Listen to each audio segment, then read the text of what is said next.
du Sénat, Mesdames et Messieurs les membres du gouvernement,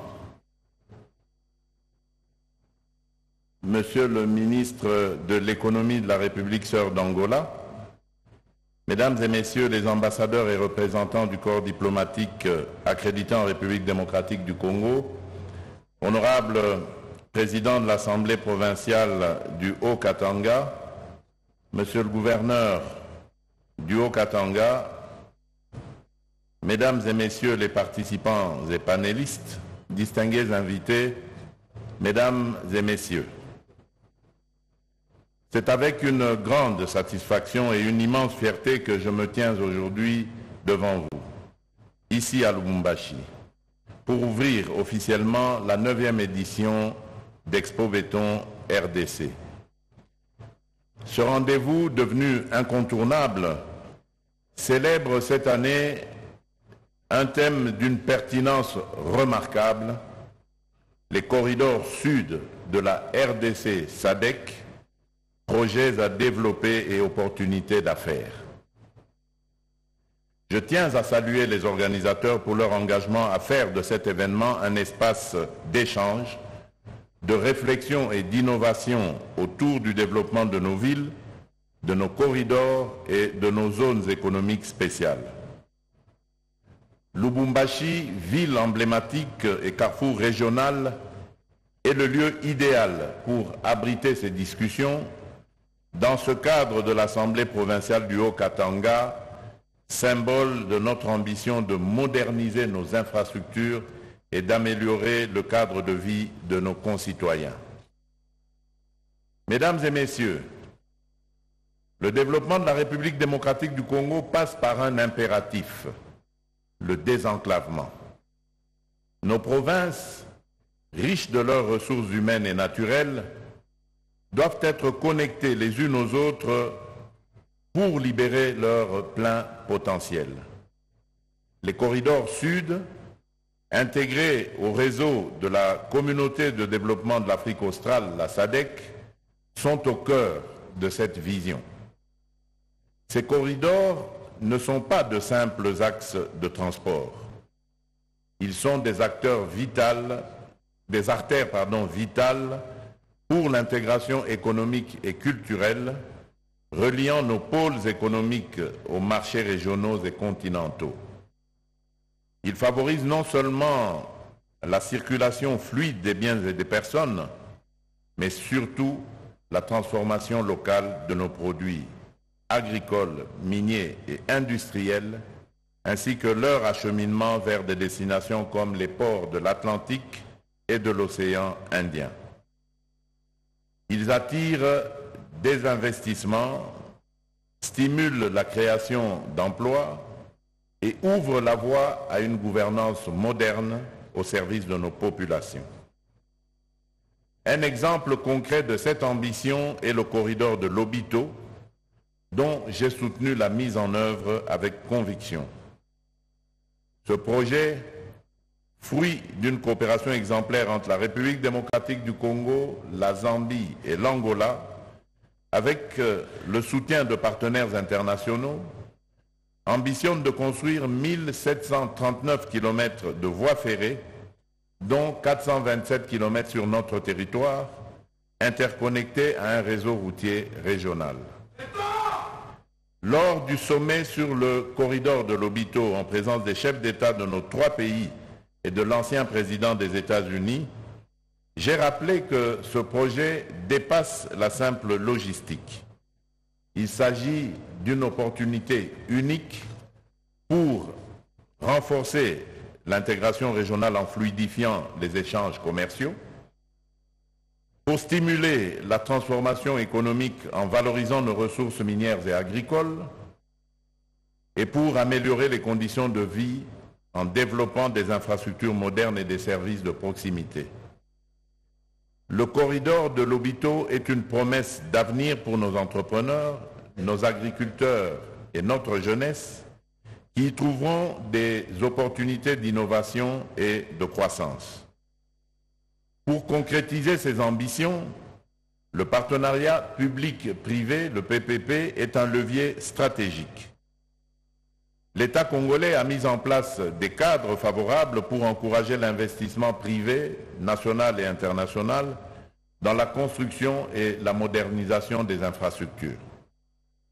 Je salue l'engagement du secteur privé qui joue un rôle déterminant dans le développement des corridors.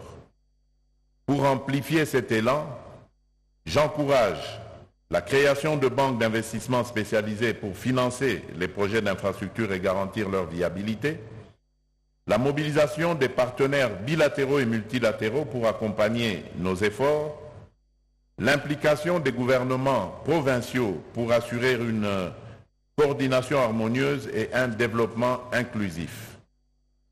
Ces initiatives permettront de transformer nos corridors en véritables pôles de croissance avec des plateformes logistiques, des zones urbaines modernisées, des réseaux d'eau et d'électricité renforcés, ainsi que des centres de santé, d'éducation et de formation. Le développement des corridors doit s'accompagner d'une vision intégrée et durable. Je rêve d'un réseau ferroviaire reliant le Grand Katanga au Grand Kasaï, au Grand Bandundu, à Kinshasa, au Congo central, jusqu'au port en eau profonde de Banana.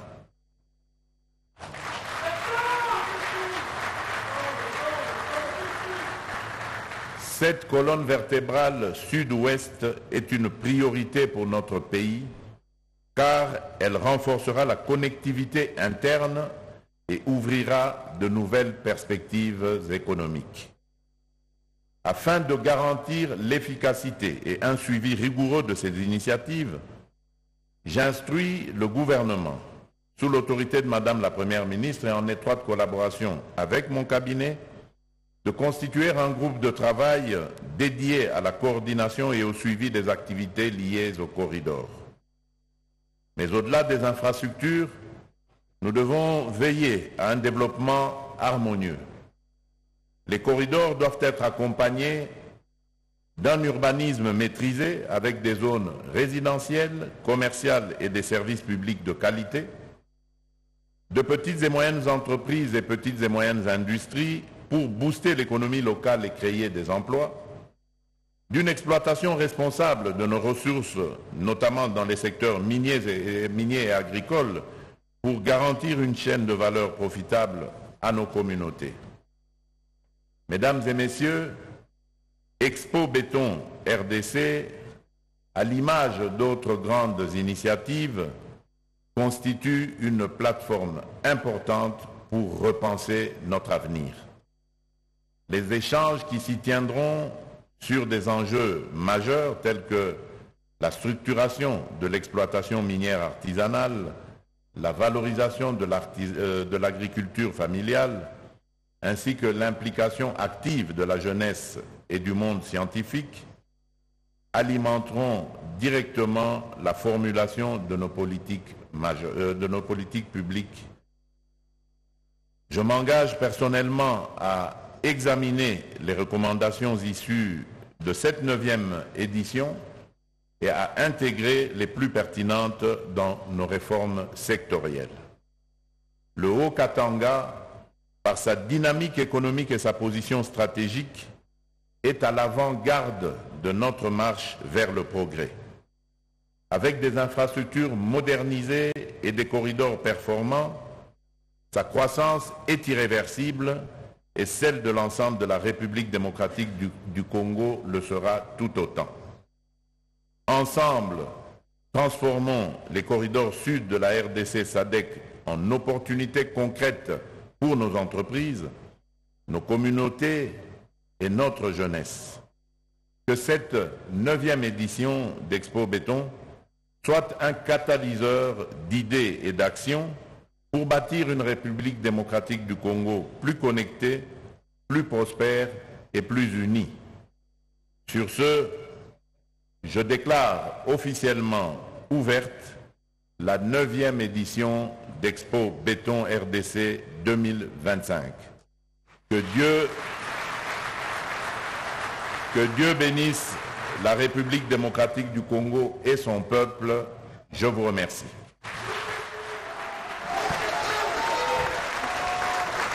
Voilà donc, mesdames et messieurs, le discours inaugural du président de la République de cette 9e édition Expo Béton.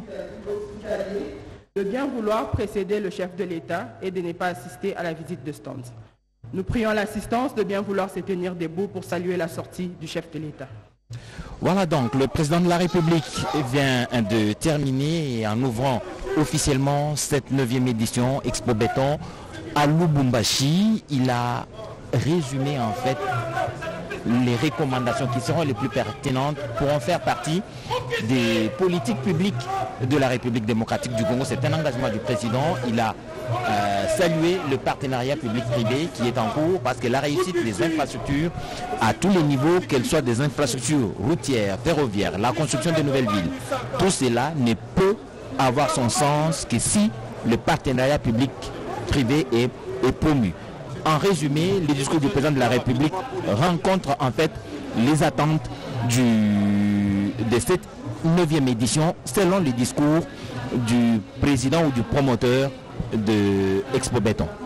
À l'issue de cette présence, malgré les défis immenses auxquels nous faisons face, notamment dans les zones sous occupation où la justice est bafouée par la terreur et l'arbitraire, témoigne de votre courage et de votre sens du devoir. Dans ces régions où l'agresseur et ses supplétifs privent nos compatriotes de leurs droits fondamentaux, je réaffirme la détermination de son Excellence, Monsieur le Président de la République, chef de l'État, magistrat suprême, ainsi que celle du gouvernement que je dirige, à restaurer l'autorité de l'État. Nous ne céderons pas face à ceux qui cherchent à désacraliser votre noble mission de juger. Mesdames et Messieurs les magistrats, lors de l'ouverture de cette session, le Président de la République, magistrat suprême, vous a invité à entreprendre une réflexion courageuse et sans complaisance pour extirper les maux qui entravent notre justice. Corruption, lenteur, partialité et engager une véritable renaissance. Les conclusions de vos travaux, brillamment résumées par le président du Conseil supérieur de la magistrature, laissent entrevoir un horizon prometteur. Vous avez posé un diagnostic lucide et adopté des résolutions audacieuses. Ces décisions sont le socle sur lequel nous bâtirons une justice qui inspire confiance et redonne espoir à notre peuple. Le chef de l'État vous exhorte à assumer pleinement ces résolutions avec rigueur et détermination. Le Conseil supérieur de la magistrature, en tant qu'organe de gestion du pouvoir judiciaire, doit être le fer de lance de cette transformation. À vous de démontrer par des actes concrets que le changement tant attendu est à portée de main. En ma qualité de chef du gouvernement, représentant du président de la République, magistrat suprême, je réitère l'engagement du chef de l'État, garant des institutions, à veiller à la mise en œuvre intégrale de vos décisions dans le respect de l'indépendance du pouvoir judiciaire.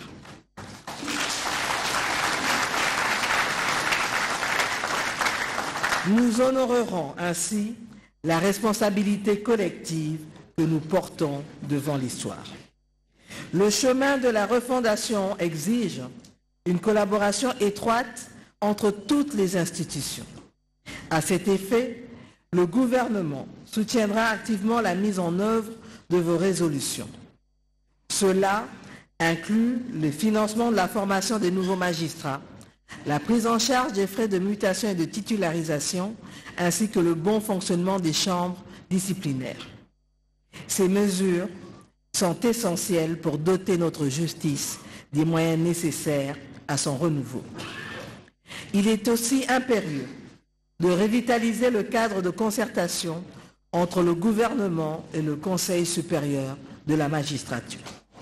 Ce dialogue, qui devra se tenir régulièrement sous mon autorité, conjointement avec celle du président du Conseil supérieur de la magistrature, permettra d'harmoniser nos efforts tout en préservant l'indépendance judiciaire. En impulsant cette Assemblée générale ordinaire, le président de la République, magistrat suprême, a voulu marquer un retour à la régularité statutaire. Trop longtemps, et comme cela a été dit par Monsieur le Président du Conseil supérieur de la magistrature, les sessions du Conseil supérieur de la magistrature ont été reléguées à des réunions extraordinaires, souvent incertaines. Il est temps de renouer avec la légalité et de garantir que ces assises se tiennent chaque année en avril, comme prévu.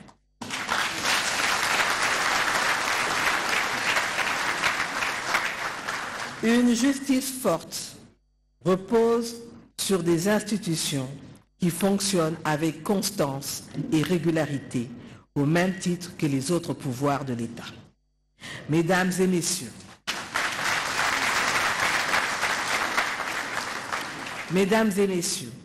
alors que nous clôturons cette session, je vous invite à porter en vous la flamme de cette ambition commune, une justice équitable, accessible et respectée. À tous les magistrats ici présents, je rends hommage à votre dévouement. Vous êtes les gardiens de l'état de droit, les artisans d'un avenir où chaque Congolais, chaque Congolaise pourra se tenir debout, assuré de ses droits. Je vous souhaite un excellent retour dans vos ressorts respectifs avec la conviction que vous serez les acteurs d'une justice renouvelée au service de notre peuple. Sur ces mots, je déclare close la session ordinaire de l'Assemblée générale du Conseil supérieur de la magistrature d'avril 2025. Que Dieu bénisse la République démocratique du Congo et son peuple. Je vous remercie.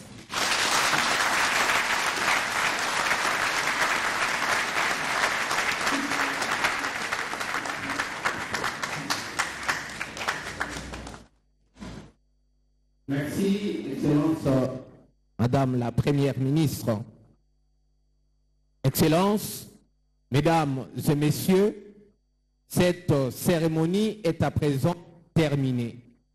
Mais néanmoins, je voudrais rappeler à l'assistance que le cocktail sera servi à tous les invités à deux endroits différents. Le premier site, la petite salle d'audience. Les personnalités, si après, sont invitées à accompagner son Excellence, Madame la Première ministre. Il s'agit de membres du bureau du Conseil supérieur de la magistrature. Et voilà, c'est ainsi que s'achève l'Assemblée générale du Conseil supérieur de la magistrature, l'Assemblée générale ordinaire, par ces mots de la Première ministre, représentante du magistrat suprême, Félix-Antoine Tshisekedi.